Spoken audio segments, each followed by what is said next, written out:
jelangenira sang nar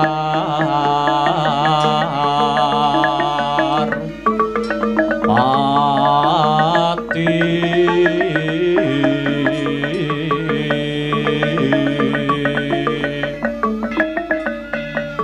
lampah hira alon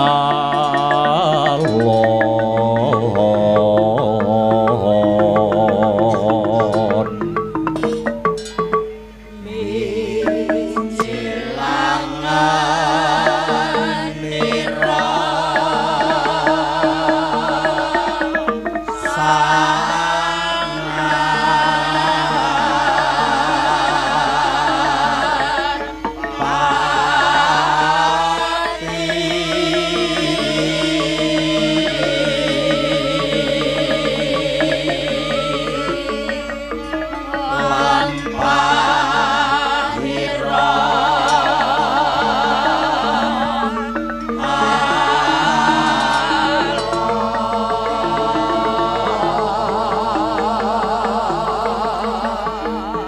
ginarabak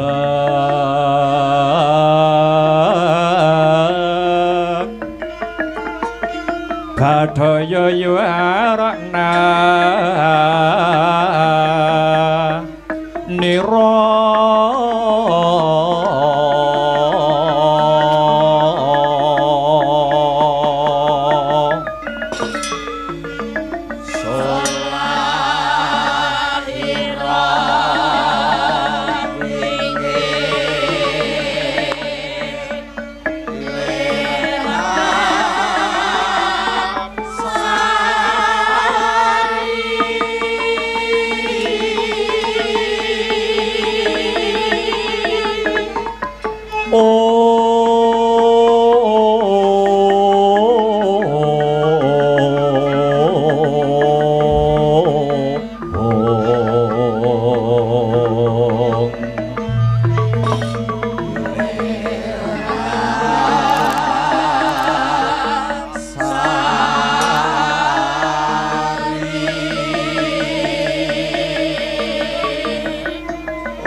Yuwang suksma mangadi luwih payungana marang Brajadenta sumrambahe para warga gung ing kasatriyan Glagah Tinunu rumaos kagiat jroning batos dene kasatriyan Glagah Tinunu sakmangke kerawan warangka Ngastina Paman Patiharya Sengguni ingkang punika paman sak sampunipun lenggah kanthi satata kang putra Brajadenta namung ngangklungaken jangga hanilingaken karana nenggor mentas sabda pangandika paduka Paman Patiharya Sengguni. Brajadenta tekaku mapan ana kasatriyan Glagah Tinunu iki sepisan mretuwi marang kawilujengane si Brajadenta sumrambahe para kawula ing Glagah Tinunu. Dene kaping pindho pun paman mung arep nakyinake kabar kang sumebar pawarta kang warata. Apa bener putraku si Brajadenta bakal kawisuda dadi patih ing Pringgandani, Nggir? Paman, lakar kaluhuran pawarta menika leres. Mbok menawi kula badhe kawisuda jumeneng patih ing Pringgandani. Dene ratunipun nggih ponakan kula pun Gatotkaca. Dadi kabar mau ora kleru ya, Nggih. Mboten, Paman. Kusik ora kok ateges pun paman iki nyampuri urusane negara liya, nanging pun paman mung kepengin neliti kanthi permati. Gatotkaca bakal kawisuda jumeneng ratu ana ing Pringgondani dene patihe kowe si Brajadenta. Iki kabeh mau saka panemu lan gagasane sapa, Nggir? Nuwun inggih. Sedaya kala awit pirembagan saking keluarga Pringgondani miwah keluarga para Pandhawa paman. Musik lah panjenenganmu didapuk dadi patih ana Pringgondani iki ya trima. Rumaos bejo kemayangan Raden Patih. Dene kula taksih dipun paringi kapitayan utawi kapercayan kinen ndumbani ponakan kula pun Gatotkaca. Kosek ana tetembungan aja kesusu mundak kesluru wekasane kleru. Slendra kang rasa slendra kang jiwa Brajadenta.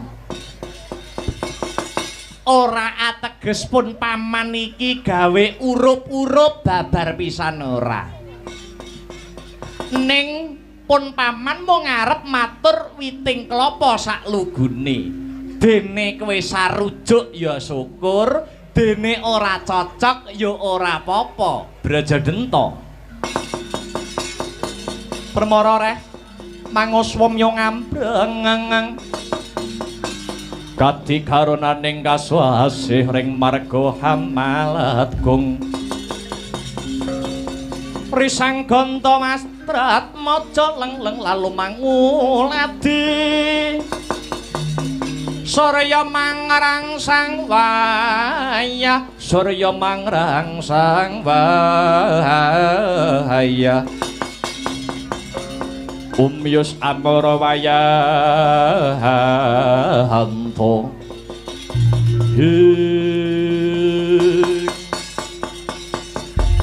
Ngene nggir sumurupa. Sak temene senadyan to Pandhawa kae kondang satriya kang sekti mandraguna. Nanging sejatine Pandhawa kuwi wong julik lho nggir. Pandhawa ki wong julik. Mula kanggone Brajadenta mesti ora krasa yen diapusi karo para Pandhawa. Merga kowe Brajadenta kuwi wong jujur, kowe kuwi wong lugu, Nggir.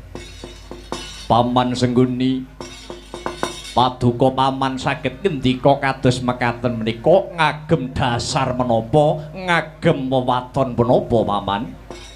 Weh, kok ndadak takoni piye ta? Negara Pringgondani kuwi tinggalane Swargi Kang Rama Prabu Tremboko.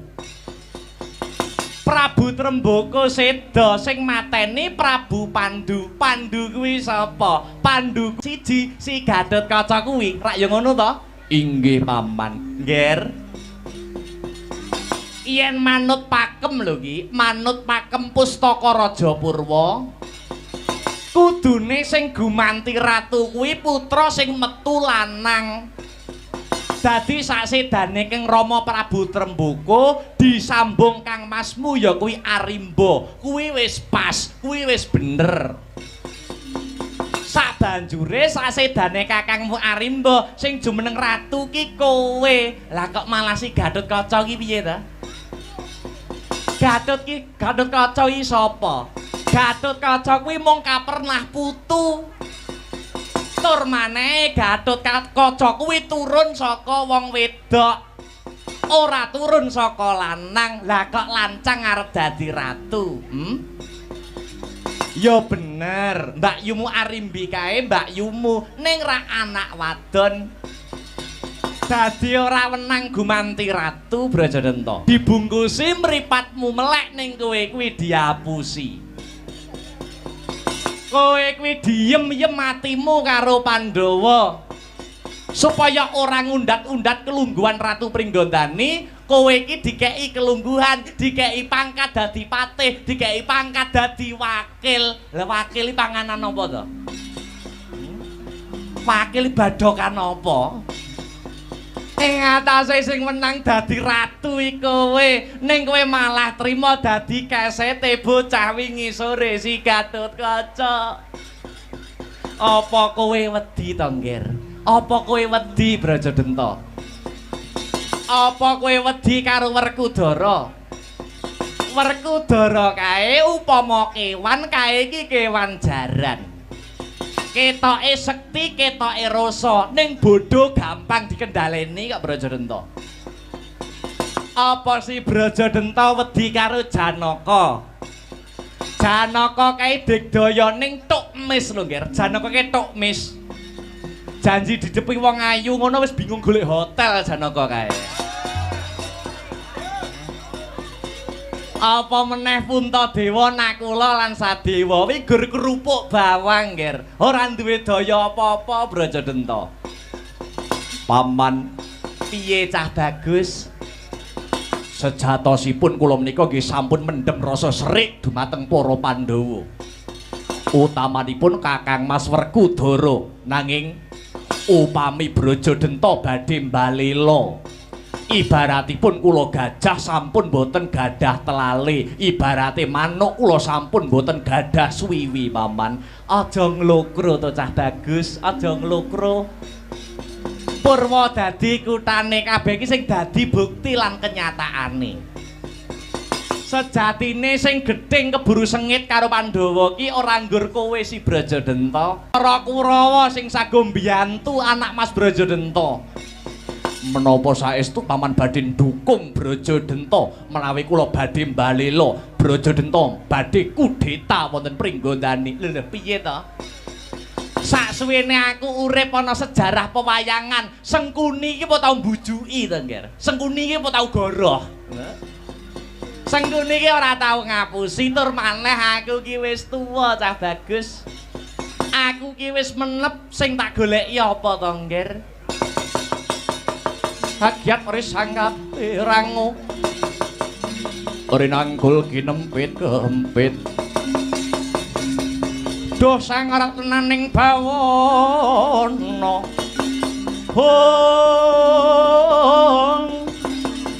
iwa sito kang walang hati iwa sito kang ana sing tias ya sito kang kudu garing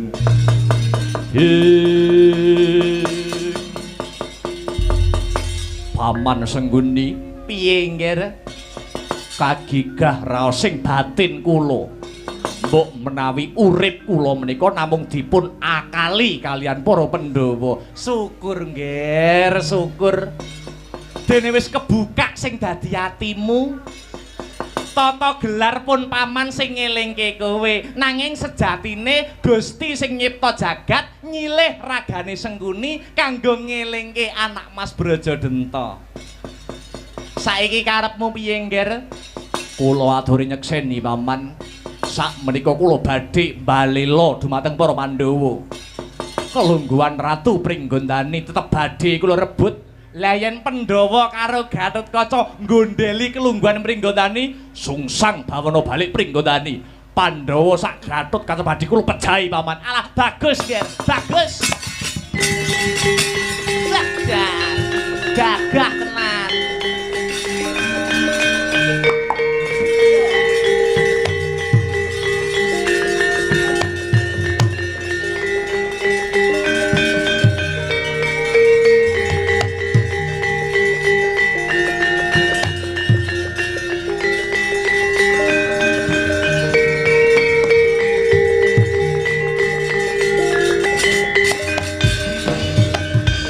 Lagi cawawan sabda Horekang sumewa gegering pasewakan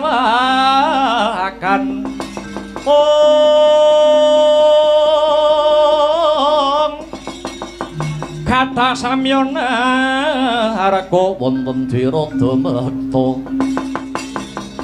pedhot king mantilan sawenehan harga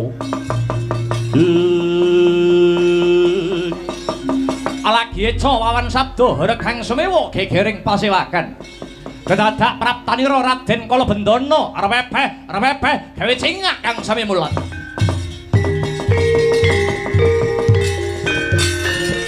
yaksa guru rupa risa deng nalendra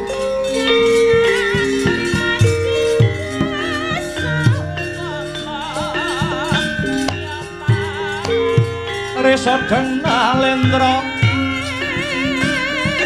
yaksa alaku kang malmalya ingkang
Pasai kaliman tabik sinabeto iki lho duni dumawahi tawang tuwang. Aja kaget aku adimu Kala Bendana sing teka ya Kang. Padha becik sak tekamu he Kala Bendana. Iya Kang. Tekaku mangke rahayune Skala. Wah, kaget aku Kang. Bareng tekan kene kok enek patih minulyaning jagat. Utusaning pangeran manggalaning para gentho-gentho para jancuk-jancuk rombongane para dungu-dungu iblis sengkuni kok wis tekan kene arep ngopo lho Kang lah lancang bocah iki ngelokne wong sak penake dhewe sabar adiku Kala Bendana piye ora perlu takon swasana glagah tinunu ingkang bagus sakwise jenak anggon mlungguh ana parigawe apa sira sowan ngadhep marang pun Kakang Kala Bendana ngene yo Kang sowanku mrene sepisan tilik marang Kakang lan kabeh kadang braja sing ana glagah tinunu kaping pindho aku dikongkon Mbak Yu Arimbi kowe Kakang sak sedulur braja kabeh enggal tak derekke menyang Pringgondani. Ayo padha ngestreni anggone Gatotkaca bakal disuda dadi ratu ing Pringgondani ya Kang. Kala Bendana. Piye Kang? Ora usah dadak diparani aku wis ngerti karo kewajibanku. Mula kowe ndisi ana laku mengko genti aku sing sumusul marang kadang para siadi bareng kelawan patih sing ngene iki. Kusik. Kowe ngucap saguh ning kok tak sawang polatanmu kaya suntrut lan basamu kok kaya ngoko to, Kang. Aku ora ngusuh, aku ora ngoko. Pancen wis dadi watake Brajadenta ya kaya mangkene iki. Aja nduga kira sing werna-werna Kala Bendana. Aku ora nduga sing kira-kira kok, Kang. Nek nyuwun sewu, tek aku mrene karo Patih Sengkuni iki mau jujur curiga rasane ngatiku kok Kang. Wanti-wanti welenge Mbak Yu Arimbi sedulur gek ndang mlumpuk ngono kuwi. Gatotkaca diwisuda gek syukuran nyambung lan ngraketke seduluran utawa silaturahmi. Aja kanthi medhot seduluran mergo medhot seduluran kuwi bakal kedosan lho Kang. Sengkuni mrene iki ra penak rasaku kok Kang. Ngelingi lakon sing wis-wis angger ana Sengkuni mesti kesruh. Sengkuni iki senengane ya mung nglincipi cara ngapapak, ngobak-ngobak banyu sing wis bening karo gawe ontran-ontran. Sumber penyakit kok arep kok jak bareng ning Pringgondani iki ora padha arep bunuh diri to, Kang. Kowe aja duwe pikiran sing elek karo Patih Sengkuni. Ora duwe pikiran sing elek piye. Gelandangan politik kaya Sengkuni kaya arep apal watake. Mula kudu eling lho, Kang. Upama kon amor aku kon kumpul karo golongane Sengkuni satu kata Kang. Sorry ye, ngono. Sorry ye, Kang. Ora sudi aku. Mula aku bakal takon pisan. Kowe jujur karo aku. Kok Sengkuni iso tekan kene sarombongan karep ngopo, Kang? Kala Bendana. Piye? Tuk Semering Daredah ki mung Mbak Yu Arimbi kae. Sak lengsere Kakang Arimbo dadi ratu kenang apa kok sing gumanti keprabon Si Gatotkaca dudu kadang brojo liyane. Kuwi cetha yen Mbak Yu Arimbi kuwi wong murka. Mbak Yu Arimbi kuwi malak. Kurang penak piye Kakang Werkudara? Kurang mulya piye Mbak Yu Arimbi? Gene yo wong tuwek-tuwek ora nguman-nguman adine. Bandane wong tuwa dikukuhi dhewe. Lah iki masalahe kecekel, Kang.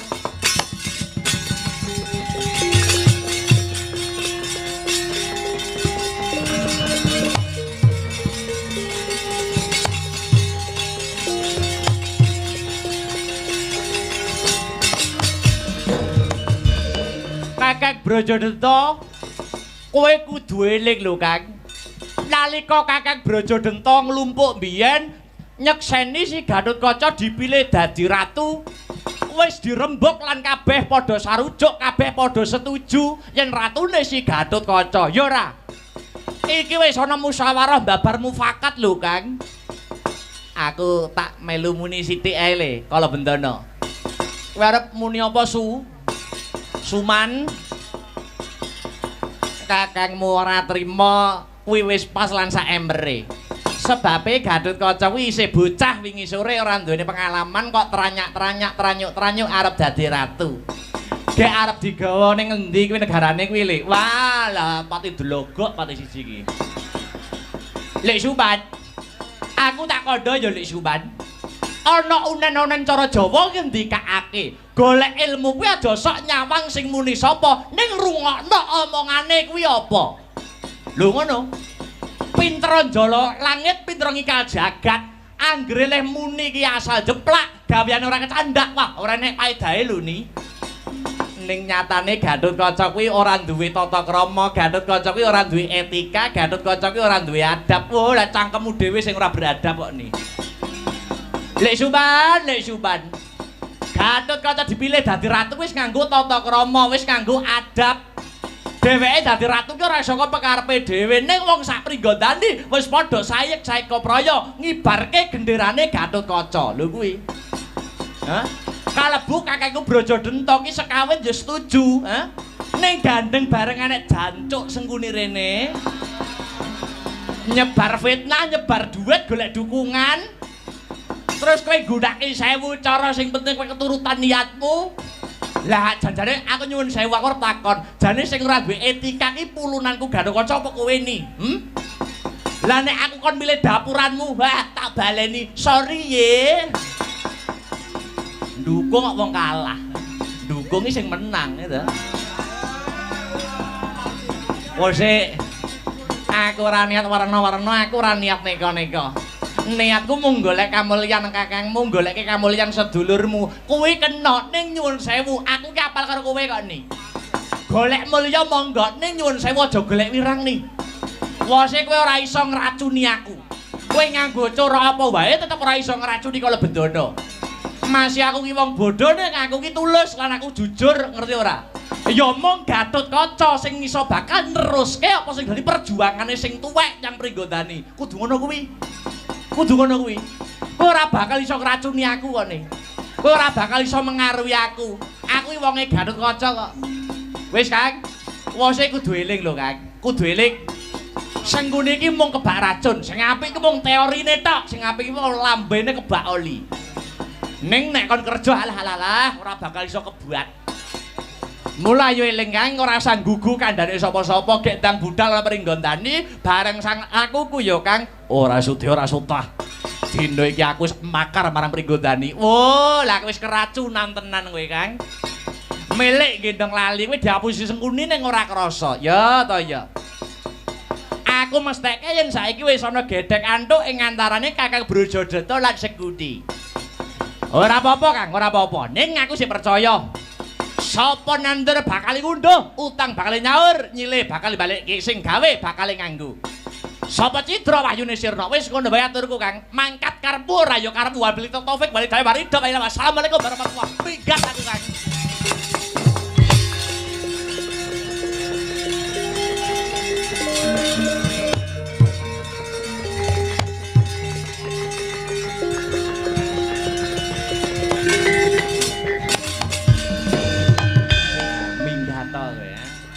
Arep tak kei jabatan wek nguman-nguman sengkune ora sida, Anak Mas Brajadenta dawuh paman, syukur ngger kukuh batik atimu kaya tugu aja ketitik ora kengguh dening ucape si Kala Bendana. Sampun golong gilik manah kula Raden Patih. Bagus ngger bagus. Kula lan Wadyabala Kurawa mboten purun keri kok ngger. Kala Bendana ingkang sowan mriki wau ndak anggap kaya klilip mungguing cangklaan. Mula prayoga Kurawa kang sagu nyingkirke nggir, kula namung rumaja Raden Patih. Mbarengi lintang alian tak puja lan tak puji muga-muga anak Mas Ndara Brajadenta bisa nglenggahi kepraban negara Pringgondani supaya bisa luwih kuncara sing dadi asmamu kulo.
Diatur-tur miturut hanut semarah mring Gusti dene sidi miwang utama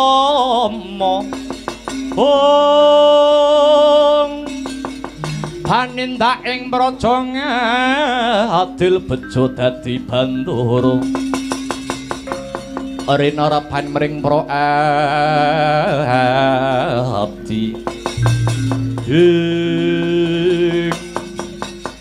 Patih Bojro sing ora kula wonten dawuh siniwin kirapna Wadyabala nglagah tinunu kerek gendera barbang bareng-bareng tuwandang kerit lampit brungkat kimpul waton lanang nyekel gaman lading pangirising daging bathok wadai getih tumuju marang Pringgondani yen Gatotkaca tetep puguh dadi ratu Pringgondani dadekke Karang Abang non darat sing budal dene iki Braja Sengkara.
budal wadya pringgondani. Oh, ah. Oh, oh, ah. Oh, ah, ah. Wah, ayah. Ah, ah. Wah, ayah. Ah, ah. Oi. Ah, wah, ayah.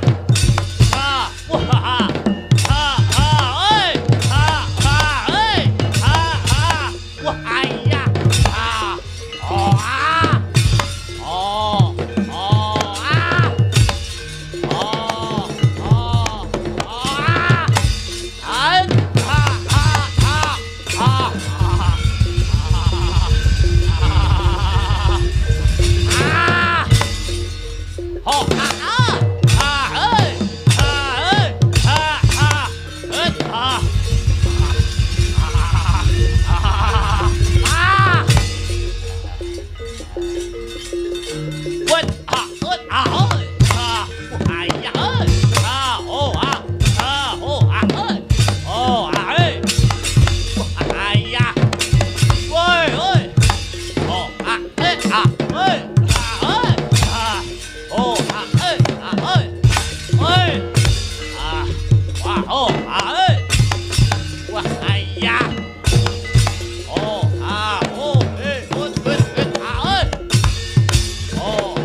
Tepuk tangan yang meriah untuk Nganjuk pada malam hari ini. Oh iya. Luar biasa, luar biasa. Iya, hebat, Duk. Iya, wajuan. Leren sawetara ya, Nok. Nggih, ya. Angka sepisan ora lali ngucapke rasa puja lan puji syukur kunjuk kang Gusti kang murbeng dumadi Allah Subhanahu wa taala, Tuhan yang Maha Esa, yang Maha Rasa sejati. Iya. Kang wis malimbarake nikmat, wujude nikmat sehat, nikmat sempat, nikmat iman ngono. Saengga awake dhewe bisa manunggal lan tetunggalan ana ing alun-alun Nganjuk iki, Nduk. Oh, ngono. Nggih. Nggih, Yung, heeh. Iki acarane tidak lain dan tidak bukan ya kuwi mengeti hari jadi Kabupaten Nganjuk ke 1087. Oh, ngono. Iya. 1087. Heeh. Kuwi ana maknane, kuwi ana artine, Nduk. Oh, ngono. Ana maknane. Ana maknane apa? 1087. Heeh. Angkane 10887, 1 tambah 0 tetep 1. Ya. 1 tambah 8 9. Ya. 9 tambah 7 16. Ya. 16 iki angkane 1 karo 6 yen dijumplah 7. Maknane 7, muga-muga Kabupaten Nganjuk ke depan entuk pitulungane Gusti. Wow. Satemang Nganjuk menjadi barometer dan tolok ukur kabupaten-kabupaten lainnya. Wah iya, amin amin ya robbal alamin. Cangkeme wong ditanggap panggah iso, Nduk. Oh iya. Iya, ngarepne panggah iso. Oh ngono. Ki uga wis rawuh. Mau sambutan ora kepareng rawuh, iki wis kepareng rawuh. Sapa? Bapak PJ Bupati Nganjuk, asmane Bapak Sri Handoko. Oh, Bapak Sri Handoko. Sri kuwi rejeki. Handoko, Han. Ayo artekno neh. Handoko, Han kuwi handal dalam mengemban tugas dan amanah. Oh. Dono driyah, dono rasa nyenengke wong akeh, ora keri ketitik gelem membaur bersama masyarakat. Bengi iki mirsani wayangan. Wah, iya. Aja to nobar wayangan. Wingi yo ngenekne nobar timnas ketoke. Nadyan kalah. Iya. Iya, Oh ya, terakhir kondisi masyarakat selalu diperhatikan. Buktine wayangan bengi iki wiwit saka panggung, terop, sound system, dalang dan pengerawit kabeh asli wong Nganjuk, bangga menjadi masyarakat Kabupaten Nganjuk. Wah, iya maaf. Artine Pak Sri Handoko. Aku tahu lho, Nduk. Tahu piye? Aku tahu pentas ning Blitar. Oh, sing teko ya pejabat-pejabat ngene iki. Aku ngartekne salah satu nama pejabat. Piye pejabate nangis munggah panggung nyawer aku 2 juta. Wi nek ning Blitar, mbok nek ning kene. Iya. Duit neh. Kok duit dremis ae Mas. Sing baku ngucapke panuwun. Ngaturke panuwun kang tanpa upama, terima kasih yang sangat banyak kunjuk Bapak PJ Bupati lumebere marang para punggawaning praja, buhan, ya Bu Kepala Dinas, pejabat-pejabat Nganjuk yang berkompeten pada bidangnya dan seluruh panitia sing ora iso ndak sebutke siji mbaka siji kang wis ikut andil mensukseskan lumadining adicara wayangan bengi iki. Wah iya, inggih yo nggih. Iki aku diparingi PR karo sapa? Ya karo salah satu pepunden ning Nganjuk. PR apa? Gandeng acarane hari jadi Nganjuk, aku kon mbabarke utawa ngartekke wiwitane dijenengke Nganjuk. Lah iki PR sing ora gampang nganggone aku. Oh ngono. Iya. Piye mak wedarane? Nek cara biyen Nganjuk iki disebut Anjuk Ladang. Oh ngono. Iya. Mbiyen ning kene iki ana sejarah, ya kuwi sejarahe Empu Sendok. Ngono, Mak. Sejarahe Empu Sendok kang nalika semono perang ya to karo Sriwijaya. Wah iya. Ingkang wekasan unggul jurite. Banjur papan kono, papan perdikan jur dijenengke Anjuk Ladang. Wah iya. Wase mangkono kanggo jeneng Kabupaten Nganjuk, Anjuk Ladang mau diganti jeneng Ketanggungan utawa Tanggungan. Oh ngono, Mak. Dadi mulane ana tembung Nganjuk iki kuwi biyen Kertasana ki ya kadipaten. Heeh. Mbrebeg ki ya kadipaten. Iya. Nggodean ki ya kadipaten. Iya. Pace ki ya kadipaten. Iya. Banjur didadekke siji ya kuwi Kabupaten Nganjuk. Awale kaya ngono kuwi, Nduk. Oh, iya. Heeh. Dadi kene iki kaya akan budaya, kaya akan wisata. Oh ngono.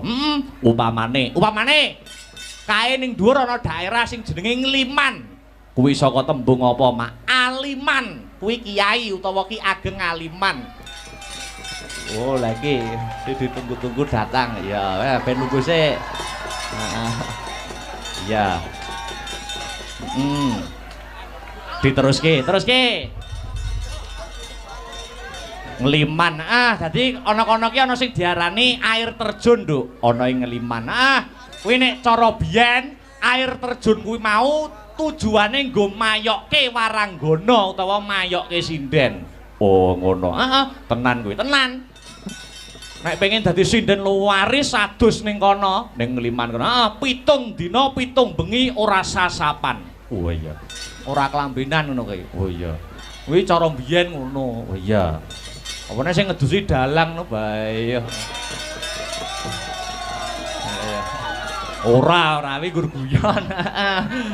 Iya, dawuhe para sepuh, para pinter biyen ngono. Ha iya. Dadi Nganjuk ki kaya akan budaya, kaya akan wisata. Oh iya. Upamane ana meneh wayang timplong. Iya. Kuwi anane ning Pace kono no. Oh iya.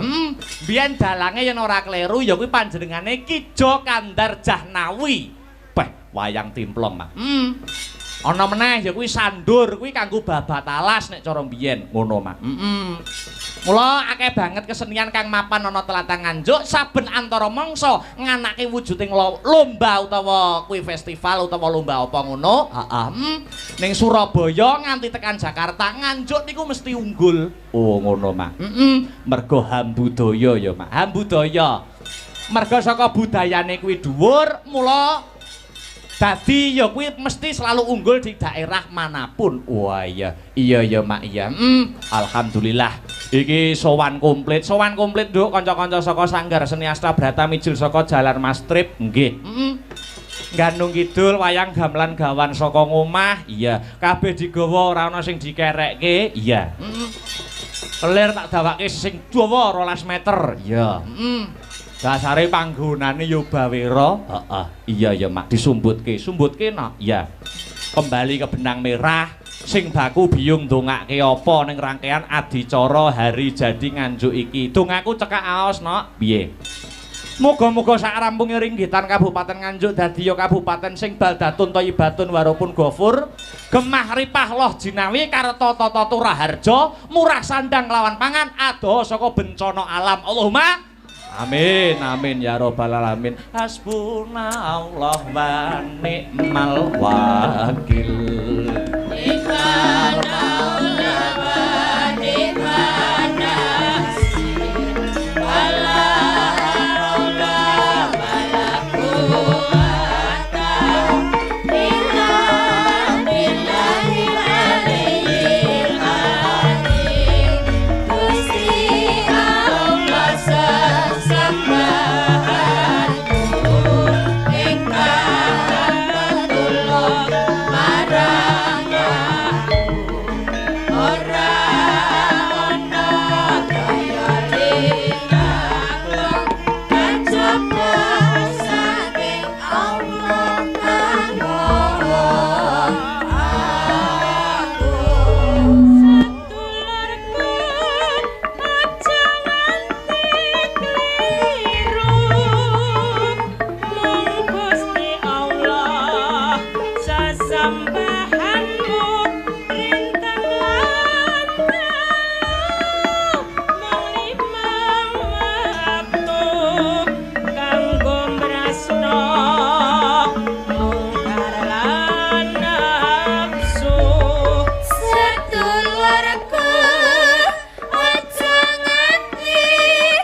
Allah sesembahan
Gusti Allah sesembahanmu rintan lan dalu mong limang wektu kanggo brasta mungkar lan nafsu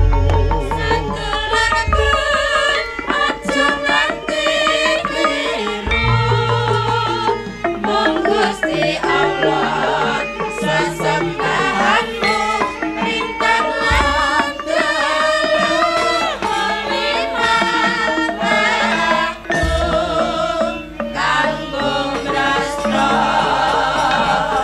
mungkar lan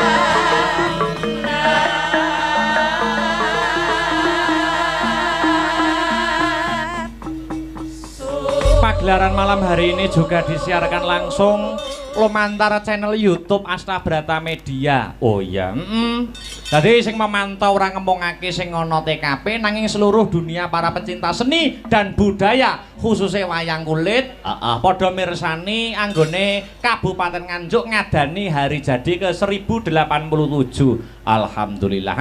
Nduk, piye? Iki aku nampa dawuh sadurunge ngaturke lagu-lagu kang sarta para bintang tamu.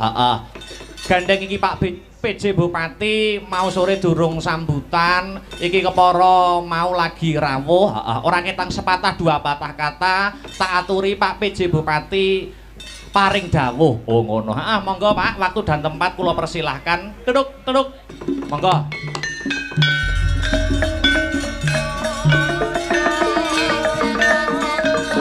Son Mas.